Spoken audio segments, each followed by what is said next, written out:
বিসমিল্লাহির রহমানির রহিম। আসসালামু আলাইকুম। চলে আসলাম বন্ধুরা নতুন একটা ভিডিও নিয়ে আপনাদের মাঝে। তো আজকে আমি বানাবো করমজা আচার। এটা পাকিস্তানে বলে কারুন্ডা। এটা কিন্তু করাচিতে বেশি একটা পাওয়া যায় না, পাঞ্জাব গ্রামে পাওয়া যায়। তো এই জায়গায় দেখেন আমি আধা কেজির মতন নিয়েছি করমজা। এখন আমি এগুলা দানা কেটে ফেলবো, তারপর এটার যে বোটা থাকে ওটাও ফেলে দেব।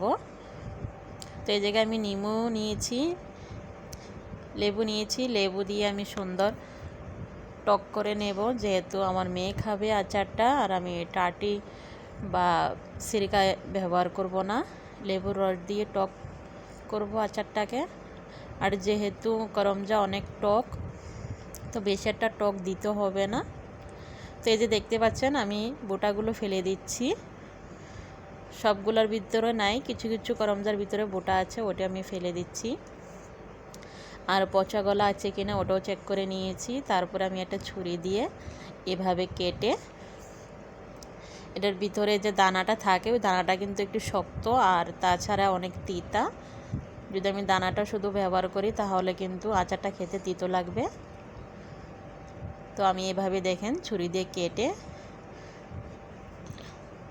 ছুরির নকিলা অংশ দিয়ে এভাবে দানাটা খোঁচা মেরে বের করে নেব। তো আমার সবগুলো বার করা হয়ে গেছে। এই যে দেখুন আমি কিন্তু আস্ত থাকতে ধুয়ে নিয়েছি। তো এই জায়গায় দেখেন আচার বানাতে যা যা লাগবে আমি তা নিয়ে নিয়েছি একটা প্লেটে। আস্ত রসুন, আদা কুচি, লবণ, কালো জিরা, চিলি ফ্লেক্স, আচার মশলা, জিরা। আর যে আচার মশলা এটার মধ্যে কিন্তু সব কিছু আছে, 5 ফোড়ন।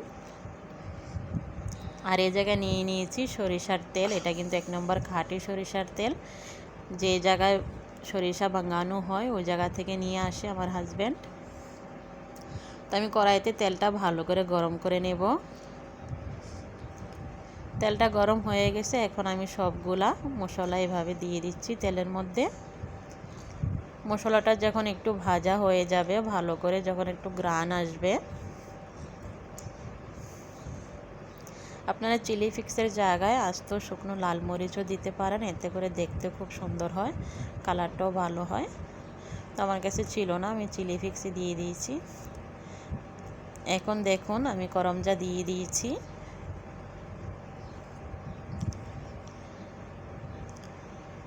পাকিস্তানে কিন্তু এই আচারটা অনেক খায়। যারা পাঞ্জাবে থাকে তারা কিন্তু পাঞ্জাব থেকে এভাবে করাচি নিয়ে আসে, যাদের ফ্যামিলি পাঞ্জাব থাকে। তো এই জায়গায় দেখুন আমি কিন্তু একটু লেবুর রস দিয়ে দিচ্ছি, এতে করে টক হবে, আবার তারপরে আচারটাও ভালো থাকে লেবুর রস দেওয়ার কারণে। আপনারা চাইলে সিরকা বা টাটি দিতে পারেন। আর একটু নেড়ে চেড়ে নিচ্ছি।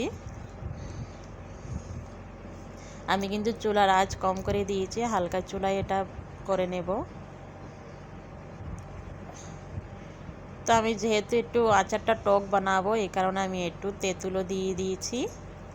পানিতে তেঁতুলটা ভিজে রেখে কচলিয়ে তারপরে আমি ময়লা আবরণটা ফেলে দিয়েছি, যেই তেঁতুলের দানাগুলো থাকে। এভাবে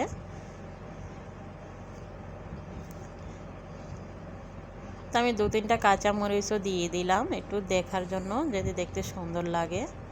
তো এই যে দেখুন বন্ধুরা করমজার আচার কত সুন্দর হয়েছে। এটা কিন্তু খিচুড়ি, রুটি, পরাঠা যেটাই বলুন সব কিছুর কাছে ভালো লাগে।